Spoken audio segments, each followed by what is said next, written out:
Hello, Kazina here, Karen, and I decided to do a topic today called what gaming platform would I save? And when I say that, I mean I own quite a lot of consoles, and as I tend to have a little ponder about random stuff, I was thinking to myself, if I had to keep one gaming platform, what would it be?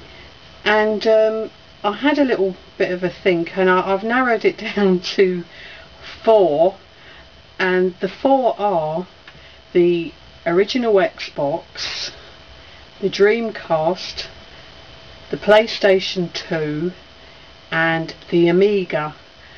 And because I love all those 4 consoles considerably, and so I was having a little think about the pros and cons of why would I keep one of them out of the 4, and it's really really hard. I mean, let's start with the original Xbox. The original Xbox I love really because of its emulation capabilities. There's so much stuff that you can download freely and legally, that is, by the way, off of different websites of old games.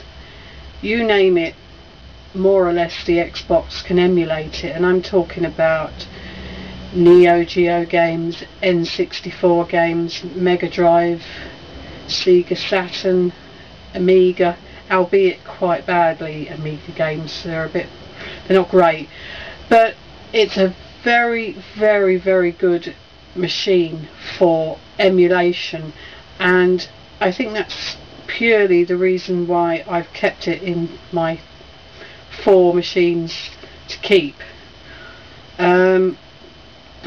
Is it enough to make me want to keep it out of the 4?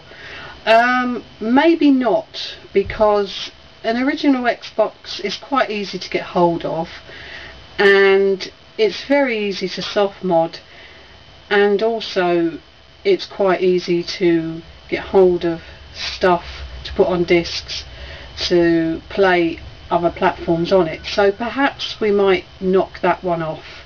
So that leaves us with 3. The Amiga. Now, the Amiga is, it's a fabulous computer, console, whatever you want to call it, and I've always had a great love for an Amiga. It was my first major gaming platform machine that I owned, and I absolutely adored it, and it was groundbreaking at its time, and it brought us so many good games. And without some of the games on the Amiga, I mean, you know, I don't think you'd have such good games today. It really was that groundbreaking at the time, and it still looks pretty good, some of the games, and they play really well. Will I keep this now out of the remaining 3?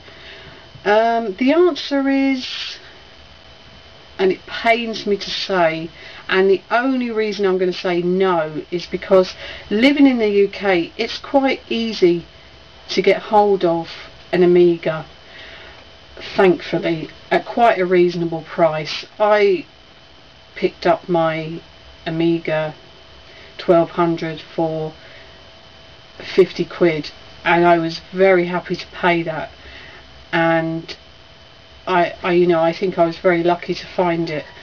And it is easy, as I said, to get them here in the UK. So if I had to get rid of the Amiga now, I would cheat a bit. I would keep the accelerator. I'd whip that out, and I would also keep the flash drive that has pre-installed games on it as well. So I'm kind of cheating, so that's why I'm striking that one off, because simply for the reason that I can pick up another Amiga over here if I really had to.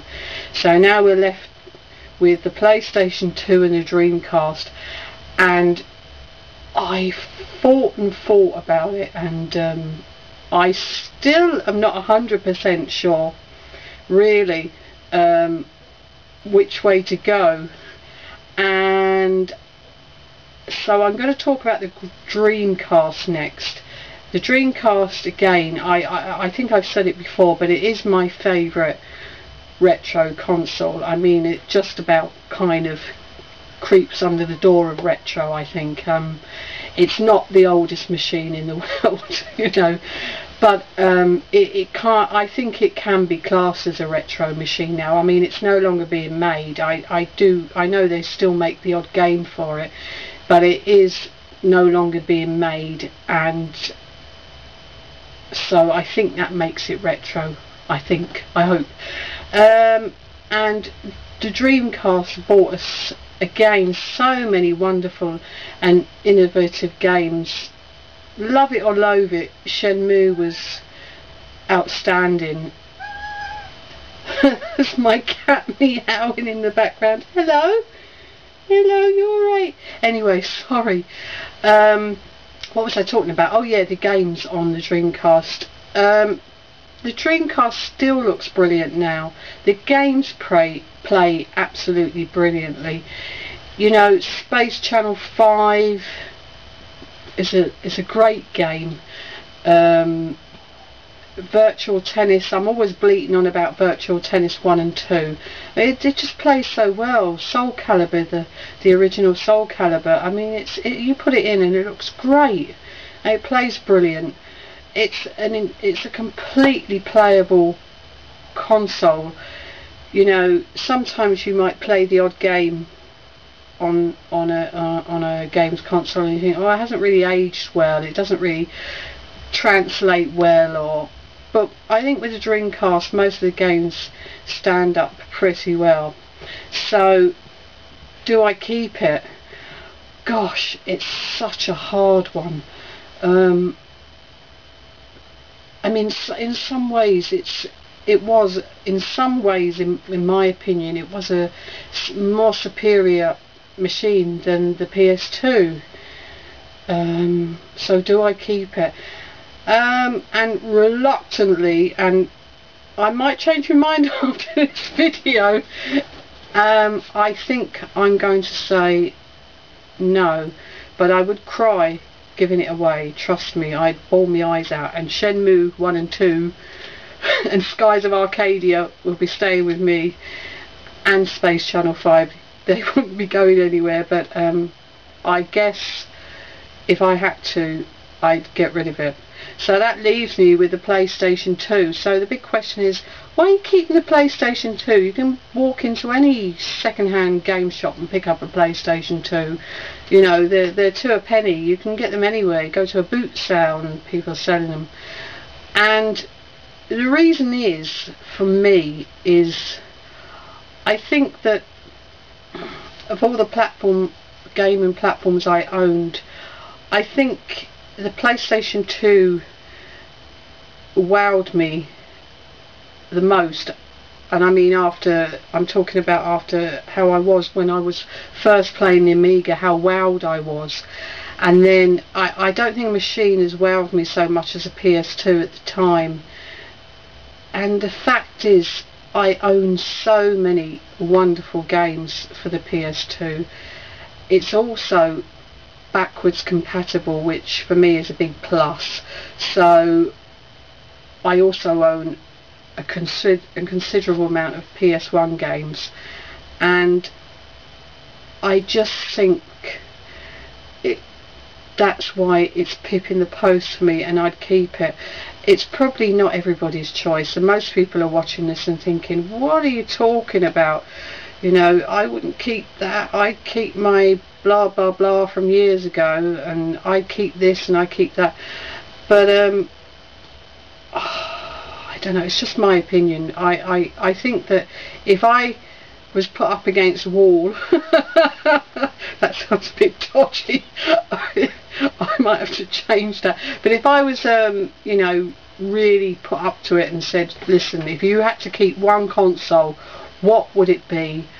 you're going to a desert island for 6 months and you can only take one console and your games, I would have to say the PS2, and for the reasons that I've said before, because for the sheer amount of good games that have come with it, not only on the PS2 but the PS1, it's intensely playable and it looks good even now, and it's a wonderful machine. So anyway, that's my little Thursday afternoon waffle. I just thought I'd have a little chat to you all and about what console I'd keep, and please feel free to comment, to disagree, and I'm sure there's a lot of people out there that would disagree with my choice, but I'd just love to hear your opinions. Thanks very much for watching. Bye.